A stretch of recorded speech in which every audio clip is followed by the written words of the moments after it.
My mother worshipped my twin sister. When I revealed my pregnancy, they struck my stomach. My first grandchild must come from her. Get rid of it! Then, someone unexpected arrived. Mom went white and started shaking. It was... The moment my mother's palm connected with my stomach, I understood something I'd spent 31 years refusing to see. It wasn't the force of the blow, though that sent me stumbling backward into the kitchen counter, my hip catching the edge in a burst of white pain. It wasn't even the words she'd screamed, though they echoed in the sudden silence like something breaking underwater.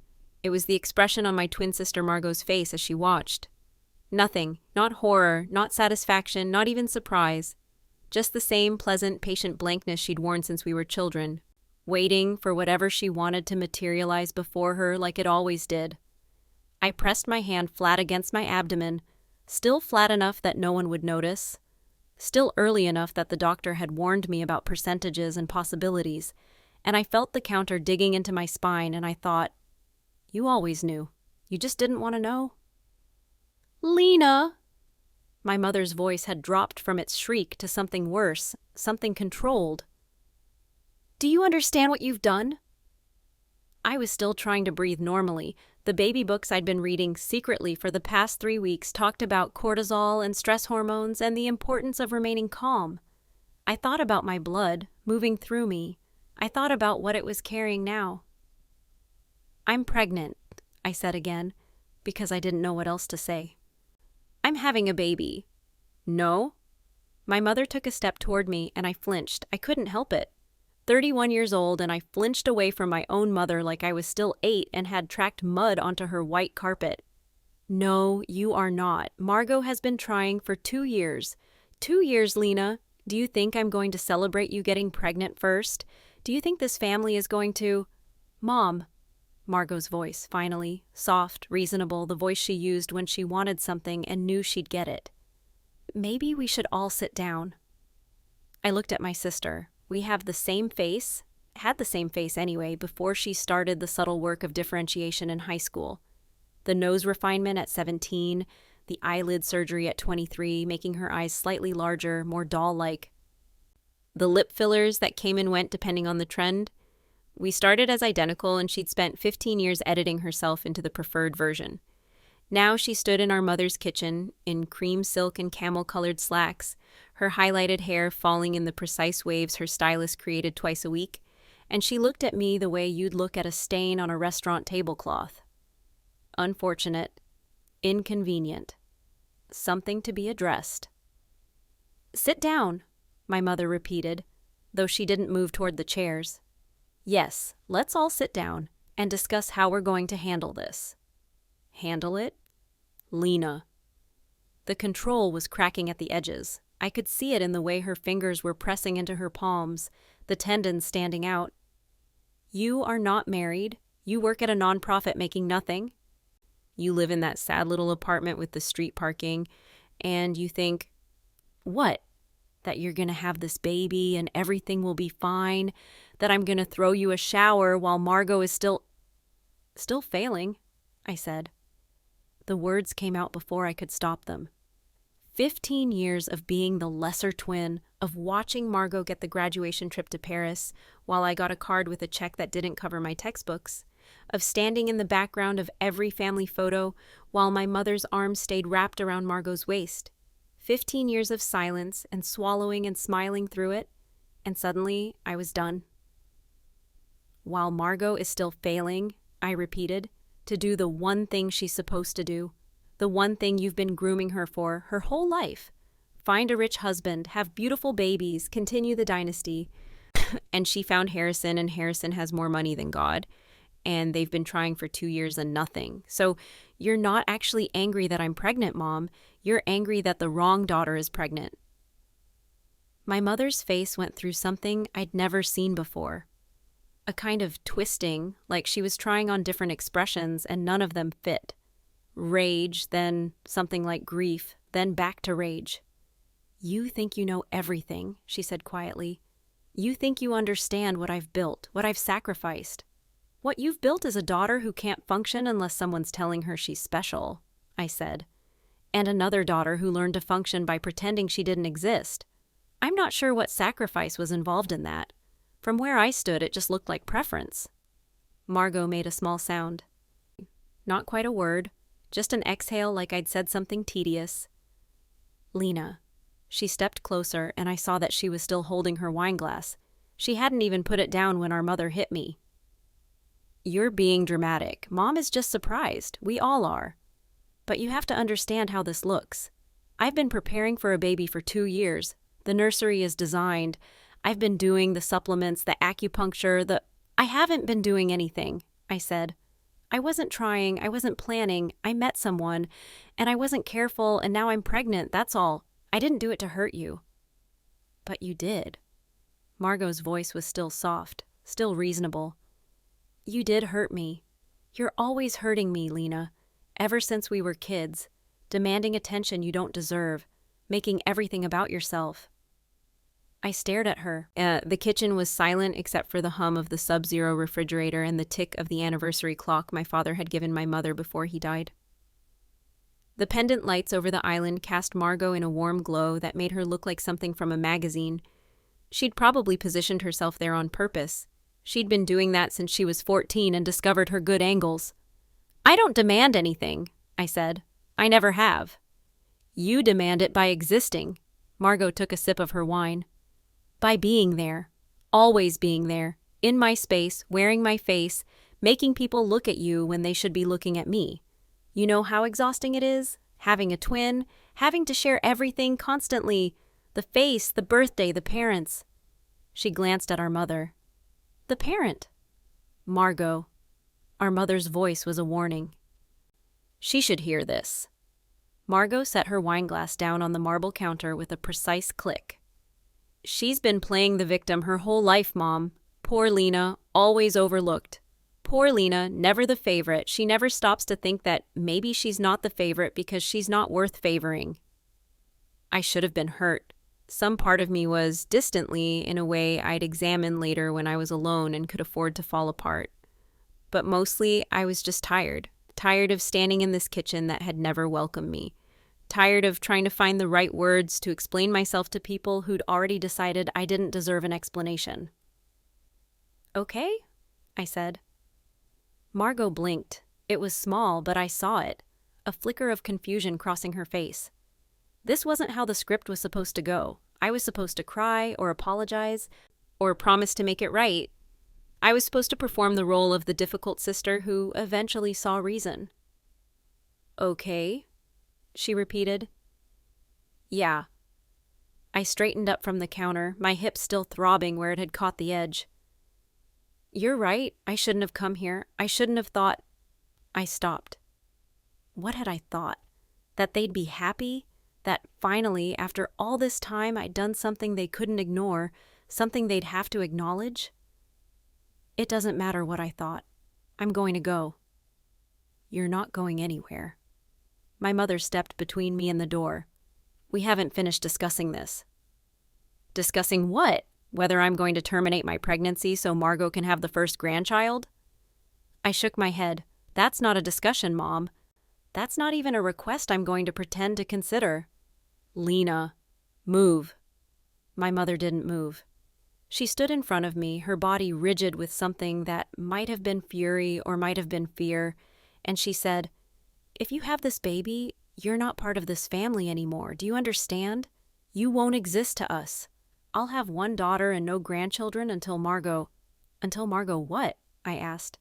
Gets pregnant? What if she doesn't? What if she can't? What if this baby... I pressed my hand against my stomach again, protective now, a gesture I'd seen in movies but never understood until this moment.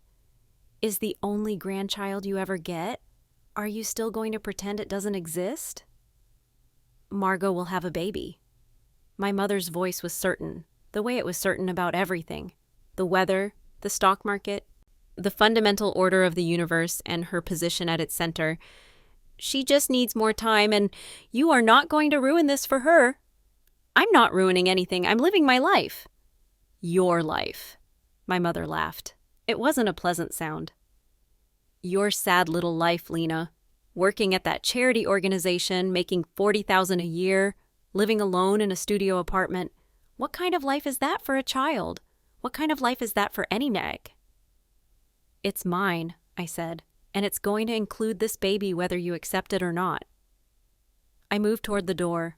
My mother didn't step aside, and for a moment I thought she might actually physically stop me, grab my arm and push me back into the corner. But something in my face must have told her that I was done, that there was no more conversation to be had, because she shifted just enough to let me pass. I was reaching for the front door when I heard the car in the driveway. It was distinctive, that particular purr of an engine that costs more than most people make in a year. My mother heard it too. I saw her head turn toward the window, saw the confusion crease between her brows. "Is Harrison coming?" she asked Margot. "He's at the office." Margot was looking at her phone now, scrolling through something with practiced disinterest. "Some deal closing."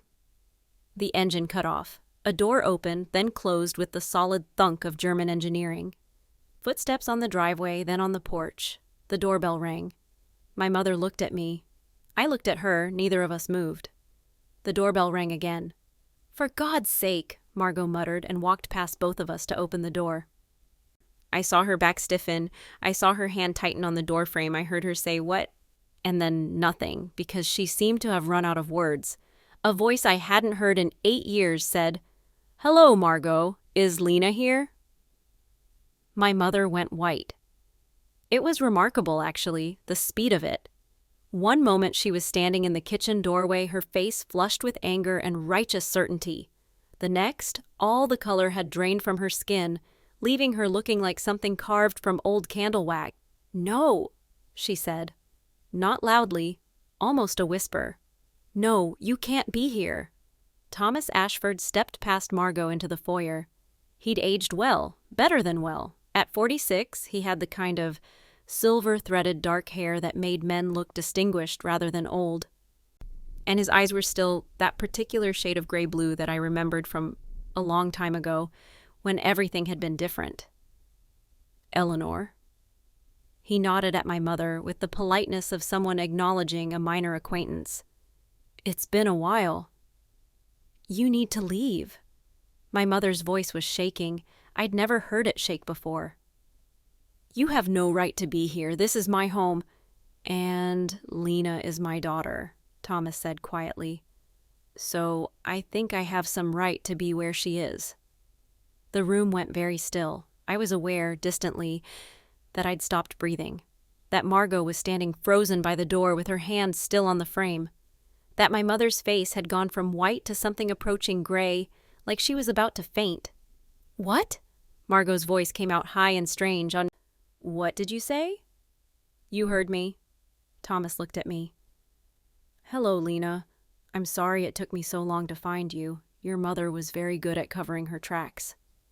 I opened my mouth, closed it, opened it again. "I don't understand," I said. "I know." His voice was gentle, the way you'd speak to someone in shock. "And I'll explain everything, I promise. But first..." He looked at my mother with something that might have been pity, might have been contempt. "I think Eleanor has some things she needs to tell you." My mother made a sound. It wasn't quite a word, more like air escaping from something punctured. "Mom?" Margot had let go of the door. She was staring at our mother. Her mother, I realized, though the word felt strange now, uncertain. "Mom, what is he talking about? Who is this man?" "Margot." My mother's voice was barely audible. "Go upstairs." "I'm not going anywhere. Someone tell me what's happening." "What's happening?" Thomas said, still in that quiet, measured voice, "is that your mother has been keeping secrets for 31 years. Secrets about who Lena's father really was. Secrets about why I was never allowed to be part of her life." He paused. "Secrets about the money." "The money?" I heard myself say. "What money?" Thomas reached into his jacket and pulled out an envelope. It was thick. I could see the edges of papers pressing against the cream-colored paper, and he held it out to me. "Everything's documented," he said. "I've had a team working on this for years, ever since your aunt reached out to me." My aunt? I thought of Aunt Patricia, my mother's sister, who lived in Vermont and sent birthday cards with $20 bills. Pat contacted you. Not Patricia. Thomas shook his head. Your father's sister. Your real father's sister. My sister. I took the envelope. It felt heavy in my hands, weighted with something more than paper. Thomas. My mother's voice had found some of its old steel, though it was rusted now, corroded by whatever was happening to her. You cannot come into my home and— Your home? Thomas turned to look at her. You mean the home you bought with money from my father's estate? The home you furnished with the trust fund that was supposed to go to Lena? The home you've been living in while my daughter grew up thinking she was worth nothing? She's not your daughter. But my mother's voice wavered. She's Robert's daughter. Both of them are. Robert knew. Thomas took a step toward her. He knew the whole time. That's why he agreed to the arrangement, because he knew Lena wasn't his, and he thought raising her was fair payment for what I was giving him. The business capital, the investments, all of it funded by my father's money, and all of it conditional on him keeping my daughter in his home and letting me believe she was dead. The word hit me like a physical blow. Dead? I heard myself say. You thought I was dead? Thomas's face changed. For the first time, I saw something crack in his composure, a fissure of grief so raw that I had to look away. Your mother told me you died at birth, he said. A stillbirth. She showed me a certificate. She cried on the phone when she called me from the hospital. And I believed her, Lena. I believed her for 31 years. I looked at my mother. She was clutching the doorframe now, her knuckles white against the wood. Her perfectly styled hair was coming loose from its pins, and there was mascara smearing under her eyes from tears I hadn't seen her shed. Mom, I said. The word felt foreign, wrong. Is this true? She didn't answer. Mom? I did what I had to do. Her voice was hoarse, ruined. You don't understand. You weren't there. Robert and I were broke, like we had nothing, and then I met Thomas, and I thought he was my way out, but he didn't want me. He wanted my body for one night, and then he went back to his perfect life. And I was left with— she stopped, drew a breath that sounded like it hurt. I was left with you. So you told him I was dead. I could hear my own voice now, and it sounded strange. Flat, empty, Céline. You took his money and you told him I was dead. His family offered me money to go away, to disappear, to pretend it never happened. My mother's voice rose toward hysteria. And I took it, Lena. I took it because I had to survive. Because Robert was useless and I was pregnant with a rich man's bastard and no one was going to help me unless I made them. So you made a deal. Thomas's voice was ice. You took the settlement, you signed the agreement, and then you went back on it the moment my father died. Your father? My mother laughed, and it was an ugly sound. Your father, who thought he could buy his way out of his son's mistake, who sent lawyers to my door with contracts and threats and told me that if I ever tried to contact your family again, I'd lose everything. So yes, Thomas, I took the money, I took all of it. And when your father died and left everything to you, I took that too. By fraud. Thomas's jaw was tight. By forging documents? By creating a fake trust that you said was for Lena's future and then emptying it into your own accounts. My lawyers have traced every transaction, Eleanor, every wire transfer, every shell company, every lie. My mother made a sound that was almost a sob. I had to protect myself, she said. I had to protect Margot. Margot. I turned to look at my sister. My half-sister, I realized now. We'd never been identical. We'd never been twins at all. She's not— Margot is Robert's daughter. Thomas confirmed what I was starting to understand. You and she aren't related by blood, Lena. You never were. Margot made a sound like she was choking. No, she said.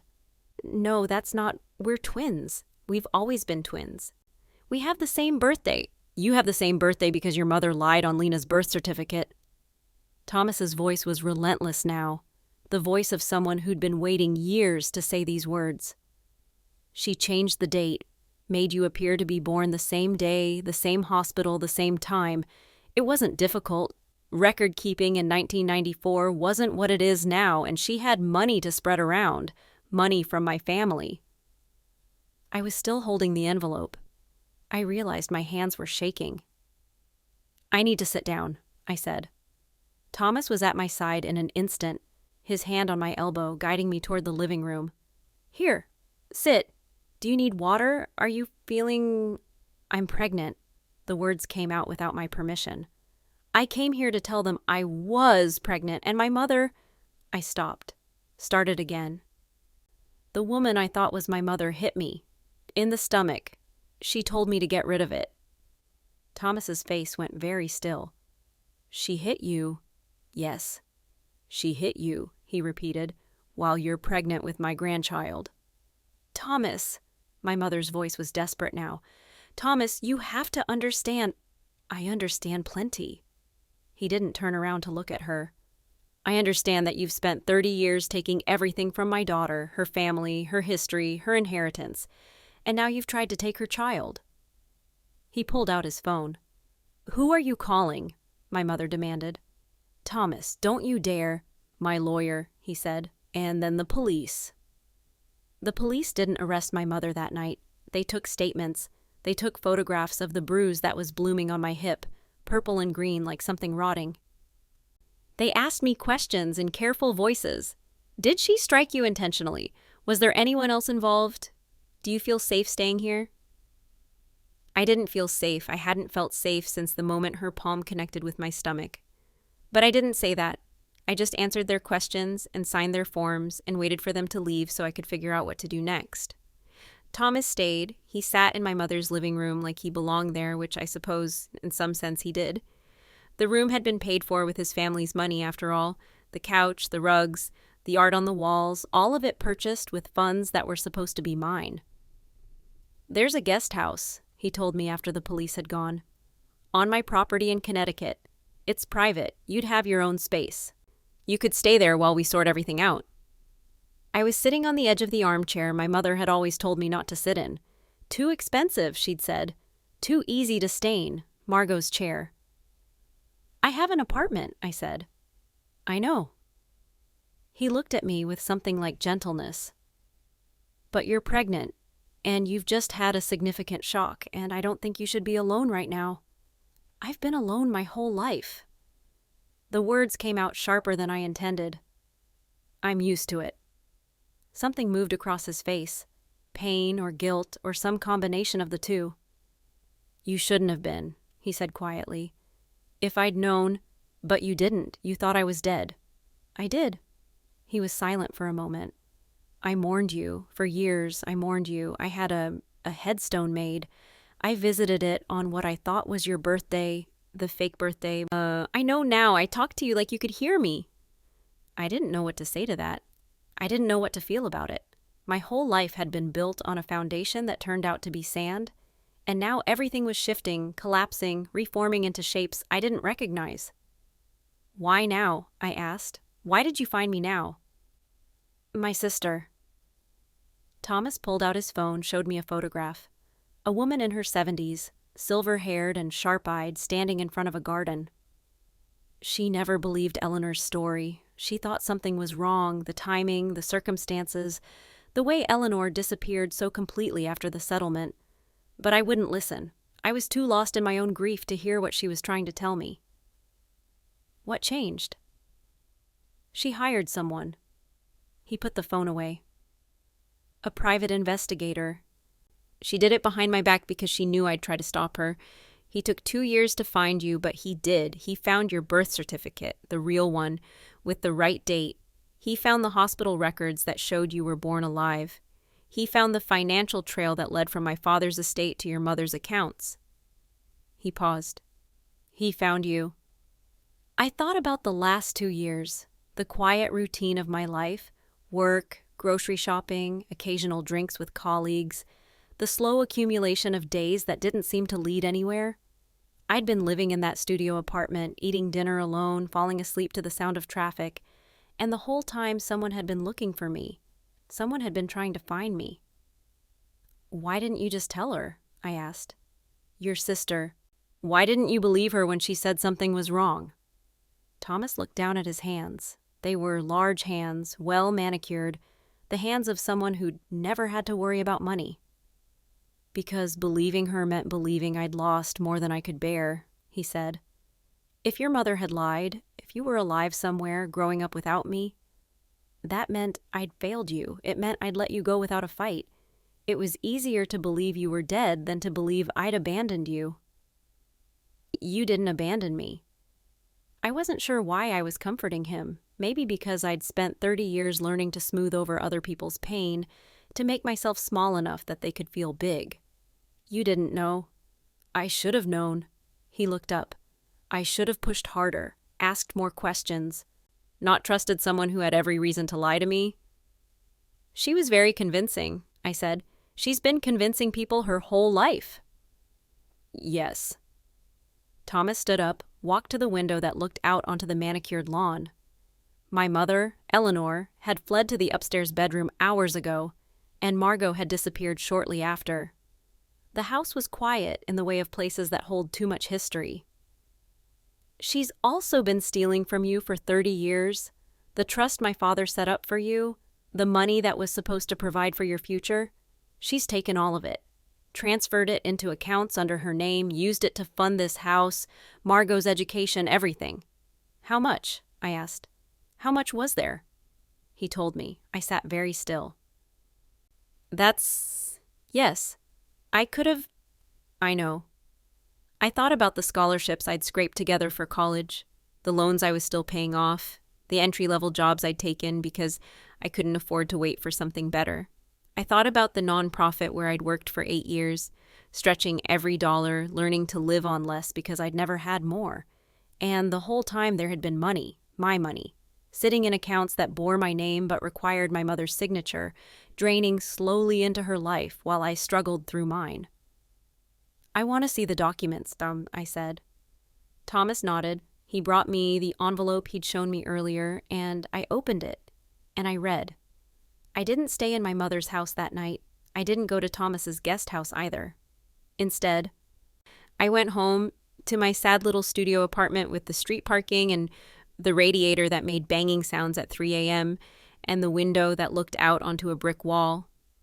I sat on my bed that was also my couch, and I read the documents Thomas had given me, and I felt the world rearranging itself around me. The facts were simple once I understood them. My mother had an affair with Thomas Ashford in 1993. She was already engaged to Robert, a man she'd met at a party, a man from a good family who'd lost most of his money to bad investments. When she discovered she was pregnant, she went to Thomas, expecting him to leave his fiancée and marry her instead. He didn't. He offered her money, a settlement, his lawyers called it, in exchange for her silence. She took it, and then she married Robert 2 weeks later and pretended the baby was his. But the timing was wrong. The doctors could tell even then that the baby was further along than she claimed, so she lied. She changed the dates on her paperwork. She moved to a different state for the last months of her pregnancy, and when she gave birth to me, 3 weeks before Margot, her legitimate daughter with Robert, she registered us as twins, same birthday, same parents, same genetic code as far as anyone knew. The Ashford family found out eventually. They sent lawyers, they sent threats, they sent more money contingent on Eleanor's silence and the understanding that Thomas would never know his daughter existed. She took that money too, and she took the trust they set up in my name, and she took everything they gave her while telling Thomas that his child had been stillborn. For 30 years, she'd been bleeding the Ashford accounts dry. For 30 years, she'd been raising me in the shadow of a lie so enormous I couldn't quite see the edges of it. And I'd never suspected, not once. I'd thought I was the unwanted twin, the lesser daughter, the mistake that couldn't be corrected. I'd built my entire identity around being not enough, not pretty enough, not charming enough, not whatever it was that made Margot so obviously preferred. But it was never about enough. It was about blood. It was about money. It was about a secret so toxic that my mother had poisoned my entire childhood to keep it buried. I put down the documents. I put my hand on my stomach. And I let myself cry. The next few weeks were a blur of lawyers. Thomas's lawyers, who were very expensive and very competent, and who explained to me in patient voices what I was entitled to and what we could recover, my lawyers, newly acquired, paid for by Thomas, who helped me understand the criminal implications of what my mother had done. Civil lawyers, family lawyers, lawyers for the baby, though it seemed strange to have lawyers for someone who didn't exist yet. I didn't see my mother during this time. I didn't see Margot either. I heard through the lawyers that they'd hired their own team, that they were claiming the money had been legitimately given, that Thomas was harassing them, that I'd been manipulated by a bitter old man trying to steal his ex-lover's children. But they couldn't explain away the documents, the forged signatures, the fraudulent trusts, the paper trail that led inexorably from the Ashford fortune to my mother's bank accounts. Thomas visited me 3 times a week. He'd bring food, actual food, not the takeout containers I'd been surviving on. He'd sit in my small apartment and tell me about my grandparents, my aunt, the family I'd never known existed. He'd show me photographs of houses I'd never seen, people I'd never met, holidays I'd never celebrated. "There's a cottage," he told me one afternoon, about a month after everything had changed. "In Vermont. It belonged to my mother. I thought, if you wanted, you could have it." I was eating the pasta he'd brought, sitting cross-legged on my bed like a teenager. The baby was starting to make its presence known now. Morning sickness that lasted all day. Exhaustion that hit me like a wave every afternoon. A strange, heightened sense of smell that made my apartment feel unfamiliar. "I don't need a cottage," I said. "I know." He was sitting in my only chair, the one I'd rescued from a sidewalk 3 years ago. "But you might want one. When the baby comes, a place that's yours." I thought about that. A place that's yours. I'd never had one, not really. Even my studio apartment was a rental, month to month, nothing permanent. "I don't know how to accept things from you," I said finally. "I'm not used to it." "I know." His voice was gentle. "You've spent your whole life earning everything yourself. But, Lena, you shouldn't have had to. The money that was supposed to be yours, the support that was supposed to be there, it was stolen from you." "It's not charity to take back what was always meant to be yours." "It feels like charity. Then let it feel like charity until it feels like something else." He leaned forward. "I missed 30 years of your life. Let me be part of whatever's left." I looked at him, this man who was my father, who had mourned me, who had visited a fake grave with real grief. I thought about my mother, who had created me and then sold me piece by piece to the highest bidder. I thought about Margot, who had grown up believing she was better than me because someone had told her she was. "Okay," I said. The criminal case took months to build. Thomas's lawyers were thorough. They traced every transaction, every forged document, every lie my mother had told to maintain the fiction of her life. They found witnesses, bankers who remembered unusual requests, notaries who'd been bribed to sign papers they shouldn't have, a nurse at the hospital where I was born who'd always suspected something was wrong. I didn't testify at the grand jury hearing. I wasn't required to. The financial evidence was damning enough on its own. But I watched from a distance as my mother's world collapsed around her. The house went first. It was seized as part of the fraud investigation, along with the cars, the art, the jewelry she'd been collecting for decades. Margot's trust fund, also funded with Ashford money, was frozen pending investigation. Harrison, her husband, filed for divorce within a month of learning the truth. "He didn't know," Margot told me the one time she called. It was late, past midnight, and I was lying in bed in the cottage Thomas had given me, listening to the wind in the trees outside. I'd moved in 3 weeks earlier, when the morning sickness had finally eased enough for me to pack my things and leave the city behind. "He didn't know any of it," Margot continued. "He married me because he thought I came from a good family. He thought I was—" She stopped, laughed, and it was a bitter sound. "He thought I was special. That's what he always said. That's what everyone always said." "I'm sorry," I said, though I wasn't sure I meant it. "Are you?" Margot's voice hardened. "You're getting everything, Lena. The money, the family, the whole tragic backstory that makes everyone feel sorry for you. You're getting the fairy tale." "There's nothing fairy tale about this." "Isn't there? The lost princess, found after 30 years, The wicked stepmother exposed? The rightful heir restored to her throne? Margot made a sound of disgust. It's practically Disney. All you need is some talking animals and a prince. I don't have a prince, I said. I'm having this baby alone. At least you're having a baby. The words hung between us. I thought about Margot's 2 years of trying. The supplements, the acupuncture, the careful tracking of cycles and temperatures. I thought about how angry my mother had been when I'd announced my pregnancy, how certain she'd been that Margot deserved to be first. I'm sorry you're struggling, I said. With that, the fertility stuff. Silence. Are you? Margot asked again. I thought about it. Actually thought about it instead of saying what I was supposed to say. I don't know, I admitted. I spent my whole life being compared to you and then coming up short. I spent my whole life thinking I was defective because I wasn't as pretty or as charming or as lovable as you were. And now I find out that none of it was real, that you were preferred because you were legitimate, not because you were better. So, no, Margot. I don't know if I'm sorry. I don't know how to feel about you at all. At least you're honest. I'm tired of not being honest. I'm tired of pretending to feel things I don't feel so other people can be comfortable. Margot was quiet for a long moment. When she spoke again, her voice was different, softer, almost uncertain. I didn't know, she said, about any of it. I thought you really were my twin. I thought we were the same. We were never the same. No. A long breath. I guess we weren't. She hung up. I lay there in the dark, my hand on my stomach, feeling the flutter that might have been the baby or might have been my own heartbeat. My mother's trial started in November. I attended on the first day. I sat in the back of the courtroom with Thomas on one side and his sister on the other. Aunt Catherine, she'd asked me to call her, though the words still felt strange in my mouth. We watched as my mother was led in, watched as she took her seat at the defendant's table, watched as the prosecutor laid out the charges. Fraud, embezzlement, identity theft, forgery.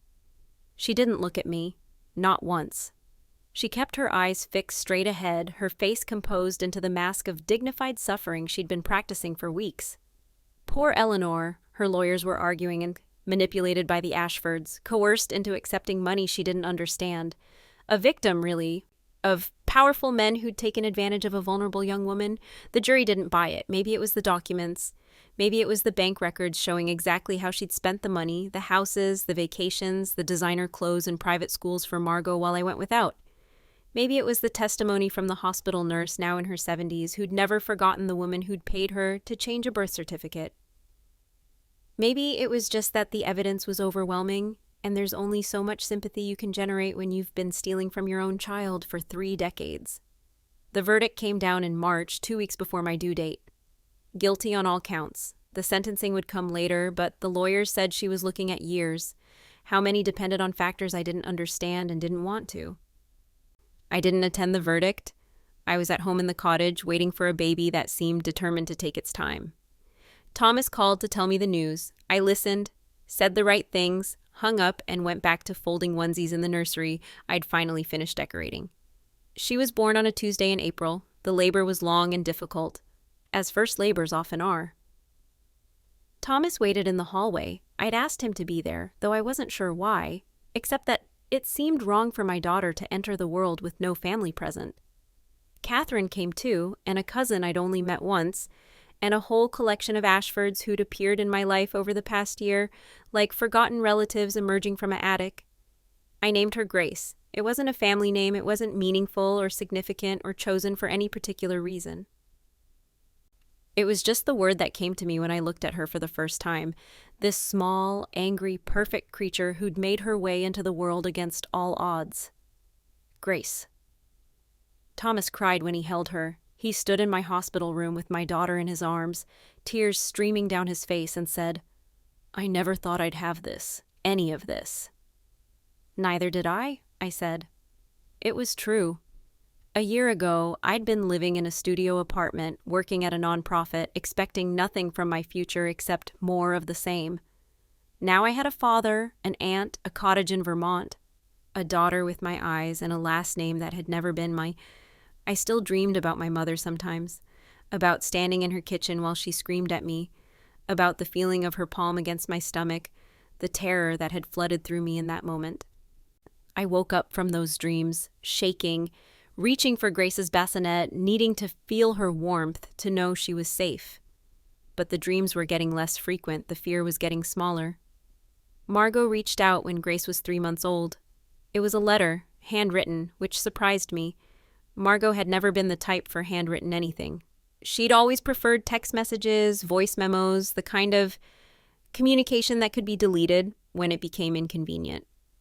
"Lena," she wrote, "I know you probably don't want to hear from me. I know you have every reason to throw this letter away without reading it.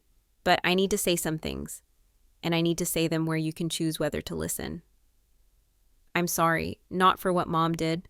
I didn't know about any of that, and I can't apologize for something I wasn't part of. But I'm sorry for how I treated you our whole lives. I'm sorry for the things I said in the kitchen that day.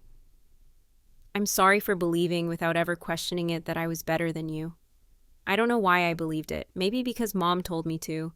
Maybe because it was easier to think I'd earned her love than to admit it was given to me by accident. Maybe because if I was better, then your suffering wasn't my fault. I'm in therapy now. The divorce is final. I'm living in an apartment in the city, a small one, nothing like what I had before. I'm learning how to be a person who doesn't expect the world to arrange itself around her. I'm not asking for forgiveness. I'm not asking for anything. I just wanted you to know that I see it now, the way you were treated, the way I was complicit in that treatment. And I'm sorry. Margot." I read the letter 3 times, then I put it in a drawer and went to change Grace's diaper. I didn't know what to do with Margot's apology. It was the kind of thing I'd wanted for years. Acknowledgement, recognition, some sign that she understood what our childhood had cost me. But now that I had it, I felt nothing. No relief, no closure, just a vague sense of tiredness, like I'd been carrying something heavy for so long that I'd forgotten what it felt like to put it down. Maybe that was the problem. Maybe I'd been waiting for an apology because I thought it would change something, would fix something, would turn the past into something other than what it was. But the past was still there. It would always be there. No apology could unmake 30 years of neglect. No letter could give me back the childhood I should have had. All I could do was give Grace a different one. The cottage had a garden. When I'd moved in, it had been overgrown, wild roses tangled with weeds, flower beds buried under years of neglect. Catherine had mentioned once that Thomas's mother had been a gardener, had spent hours in this space, but no one had touched it since she died. That spring, while Grace napped in a carrier on my chest, I started to clear it. I didn't know what I was doing. I'd never gardened before, never had a yard or a window box or even a house plant that survived more than a few months. But there was something satisfying about the work, the feel of soil under my fingers, the small violence of pulling weeds from their roots, the slow revelation of paths and borders that had been hidden under the chaos. Thomas came to help sometimes. He wasn't any better at gardening than I was. "My mother was the one with the green thumb," he admitted. I mostly just watched. But he'd hold Grace while I worked, walking the garden paths with her and telling her about great-grandmother Eleanor, his mother, not mine. The name was a strange coincidence. And the roses she'd planted 50 years ago. "She would have loved you," he told Grace one afternoon, while I was digging up a stubborn root. "She would have spoiled you rotten." Grace, who was 4 months old and unimpressed by everything that wasn't milk or her own feet, made a sound that might have been agreement. I thought about my mother then, not the woman who'd raised me. I'd stopped thinking of her as my mother, though I hadn't figured out what to call her instead. But the concept of mothers, the way they shaped us, for better or worse, the way their choices echoed down through generations. My daughter would never know Eleanor, would never know the woman who'd hit her mother in the stomach and told her to get rid of the pregnancy that became Grace. That seemed like a good thing, a protection I could give her, even if I couldn't give her much else. But she would know other things. She would know her grandfather who'd searched for her mother across 30 years and a wall of lies. She would know her great-aunt, who'd refused to stop asking questions even when it would have been easier to accept the answers she was given. She would know the garden and the cottage and the family that had grown up around us in the space where a different family used to be. I wrote Margot back in August. It was a short letter. I wasn't ready for anything longer. I told her I'd received her apology. I told her I didn't know what to do with it yet. I told her that maybe someday we could talk about what it would mean to be in each other's lives again, if that was something either of us wanted. She wrote back a week later. Just a few lines. "Thank you for responding. I understand. Take all the time you need." It wasn't closure. It wasn't forgiveness. It was just two people who'd been raised in the same house trying to figure out what that meant now that the house was gone. Grace's first birthday fell on a Saturday. We had a party in the garden, small, just family, the kind of gathering I'd never had as a child. Thomas came, and Catherine, and a handful of cousins I was still learning the names of. They brought presents I told them not to bring, and food I didn't have room for, and the particular kind of chaos that happens when too many adults are trying to entertain one small child. Grace, for her part, was unimpressed by everything except the wrapping paper. She sat in the middle of the lawn, surrounded by gifts she didn't understand, methodically tearing shiny paper into smaller and smaller pieces. "She's very focused," Catherine observed. "She gets that from her mother." I looked at my aunt. She was sitting in one of the garden chairs, a glass of lemonade in her hand, watching Grace with an expression I couldn't quite read. "I don't know what I was like as a baby," I said. "No one ever told me." "That's all right." Catherine took a sip of her lemonade. "You're telling Grace what she's like. That's what matters." I thought about that. The stories we tell our children. The way those stories become their understanding of themselves. Grace looked up from her pile of torn paper. She saw me watching her and smiled. The wide, gummy smile she'd started giving me around 6 months. The one that still made my chest ache every time. I smiled back. The sentencing happened in October. Eleanor, I'd stopped calling her mother entirely by then, received 12 years. She'd be eligible for parole in 8, but her lawyers said she'd probably serve at least 10. She was 63 years old. She'd be in her 70s when she got out, if she got out at all. I didn't go to the sentencing hearing. I'd said what I needed to say in my victim impact statement, which I'd written and rewritten over the course of 3 months, trying to find the words for something that couldn't really be captured in words. "You took 30 years from me," I'd written. "Not just the money, though you took that too, and we both know exactly how much it was. You took my childhood, my sense of self, my belief that I deserved to exist in the world. You hit me when I told you I was pregnant. You tried to make me destroy the only thing I'd ever made that was entirely mine. I don't hate you. I don't have the energy for hate anymore. But I needed you to know that I remember everything. And I'm building something better out of the wreckage you left behind." Thomas read the statement in court because I couldn't bring myself to face her. He told me later that she'd cried, not performatively like she had during the trial, but real tears. The kind that left her makeup streaked and her composure shattered. I didn't know how to feel about that either. It took 2 years for the garden to look like a garden. By Grace's second birthday, the roses were blooming. The paths had been cleared and lined with stones. The flower beds were filled with perennials I'd chosen from catalogs, plants that would come back year after year without needing to be replanted. There was a vegetable patch now, too. Thomas's idea, though I'd been the one to build the raised beds and had filled them with soil.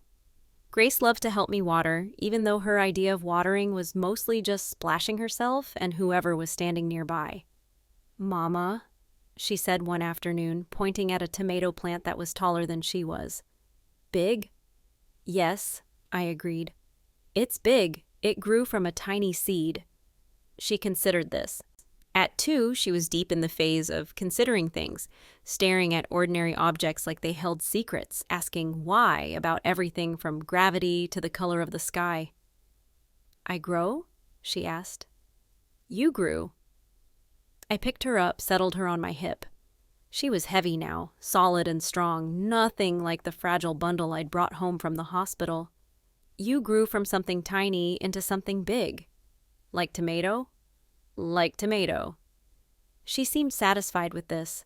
She put her head on my shoulder, her fingers tangling in my hair, and we stood there in the garden while the afternoon light turned everything gold.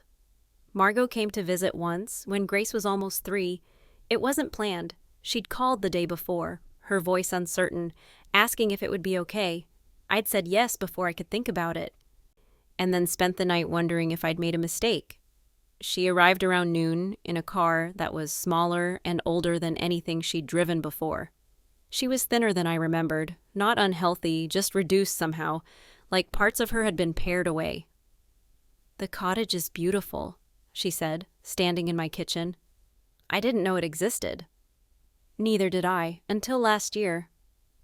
We were careful with each other, polite, the way you are with someone you're meeting for the first time, except that we'd known each other for 30 years.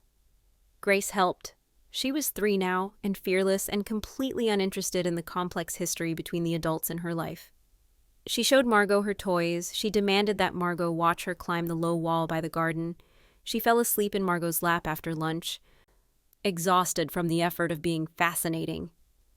"She's amazing," Margot said quietly, looking down at my sleeping daughter. "She's so alive." "She is." I was sitting across from them watching. "She's the best thing I've ever done." "I'm glad." Margot's voice cracked slightly. "I'm glad you have her. I'm glad you didn't—" She stopped, took a breath. "I'm glad you didn't listen to Mom." "I almost did." The words surprised me. I hadn't meant to say them, but they were out now, hanging in the air between us. "What?" "That night." I looked down at my hands. "After I left, I went home, and I thought about what she'd said, about how I couldn't afford a baby, about how I wasn't ready, about how no one would help me. But you didn't." "No." I looked back up. "Because Thomas showed up, because he told me I had family I didn't know about." "Because I realized that even if no one helped me, I could help myself." Margot was silent for a long moment. Then she said, "I'm sorry. I know I've said it before, but I'm sorry for all of it." "I know." "Do you—" She stopped, started again. "Do you think we can ever be sisters? Real sisters, I mean, not whatever we were before." I thought about it. The 30 years we'd spent in the same house, eating the same meals, wearing different versions of the same face, the way she'd never questioned why she was loved and I wasn't, the way I'd never asked. "I don't know," I said honestly. "I don't know what being sisters means. I don't have any experience with it." "Neither do I." Margot looked at Grace still sleeping in her lap. "But maybe we could figure it out." I never visited Eleanor in prison.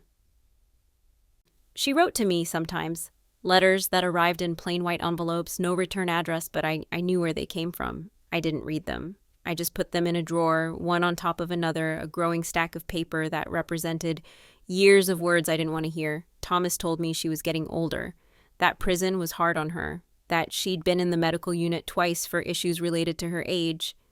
I listened to these reports the way you listen to news about a distant country.